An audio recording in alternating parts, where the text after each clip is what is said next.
Gentleman from North Dakota, Mr. Armstrong, for 5 minutes of questioning.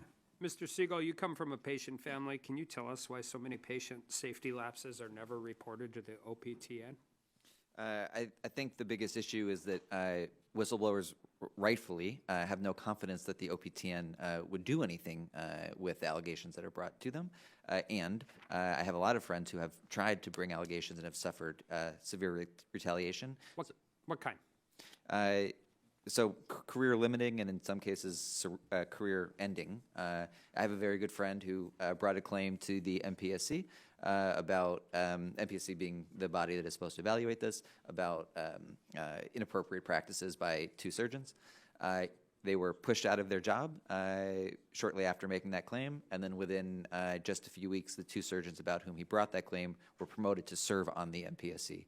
And people see this happen and decide it is not worth it to bring the claim next. What is the OPTN's whistleblower protection policy? So the OPTN recently finalized their first ever whistleblower protection policy, and they have celebrated it as a win. But what it does is it protects the OPTN rather than protecting the whistleblowers. And I'll just bring this into technicolor. If you bring a claim to the OPTN, it is reviewed by the OPTN president. That is currently Dr. Rich Formica. Dr. Rich Formica has He refused to testify today, right? He had something more important to do today, okay. Apparently. He has been written about in investigative journalism as having been one of the perpetrators of retaliation. So if I were going to bring a claim to the OPTN about being retaliated against, it would be reviewed by the person who's leading the retaliation. This is absurd, to use Dr. Karp's word. And we have serious witnesses. This is a serious hearing. This is a serious committee. And we can talk about efficiency in the system, transparency of the process, interagency coordination, better data management, but we're kind of burying the lead here a little bit. I mean, we have, and to be clear, these are allegations, but we have allegations of overdoses being treated as heart attacks, people being wheeled in while they're still alive. You said you fear for your public safety, you fear for your physical, I travel back and forth to North Dakota a lot, and the one thing I don't do is work on airplanes. So I read fiction novels and watch streamed movies. These things are it's like a bad Netflix movie. And I mean, do we think, these are, and again, I want to be clear, I've spent 10 years of my life in a courtroom. Allegations are not proof. We know all of that. But do we think these are isolated? Is it possible this stuff is actually happening? I will say the Washington Post earlier this year ran a front page story. The Department of Justice is doing a sweeping investigation into the organ donation system. I think one of the frustrations that I've had candidly over the last 5 years, 10 years doing this advocacy is that this has been viewed largely as a policy problem. And I think it's a problem of systemic corruption, which is enabled by monopolism and opacity.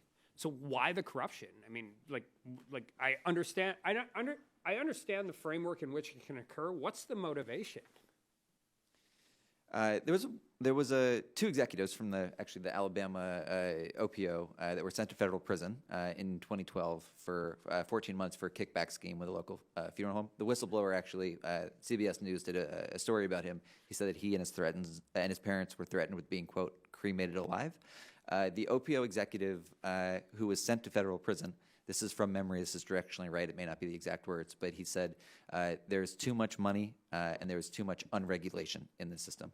As I mentioned to Congressman Burgess, OPOs are one of the only programs left in Medicare that operate on a cost reimbursement basis. They have unlimited taxpayer resources, and OPO executives do not have to disclose if they have financial interest in any of the ancillary businesses OPOs participate in, which is tissue banks, tissue processing, they recover skin, eye, tissue, bones. I think it's unfortunate they're called organ procurement organizations when they recover all of these things, and they do not have to disclose if they have a financial interest in any of the ancillary businesses. So the motivation is money.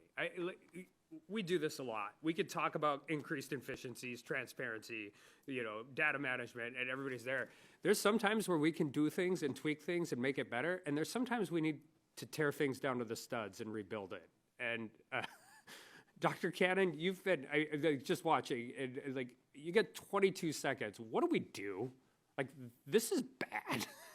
You do just what you said. You tear it down to the studs and rebuild it. Increased efficiency isn't solving this problem. No. Better data collection amongst agencies isn't solving this problem. We need all those things. We need the For sure. transparency, but the system needs to be rebuilt from the ground up. We've got a 40-year-old system that really hasn't changed. And obviously motivates bad actors to do really, really bad things in some of the most helpless situations patients and families can find themselves in. I yield back. Gentleman yields back and now recognize Ms. Kamick for her 5 minutes of questioning.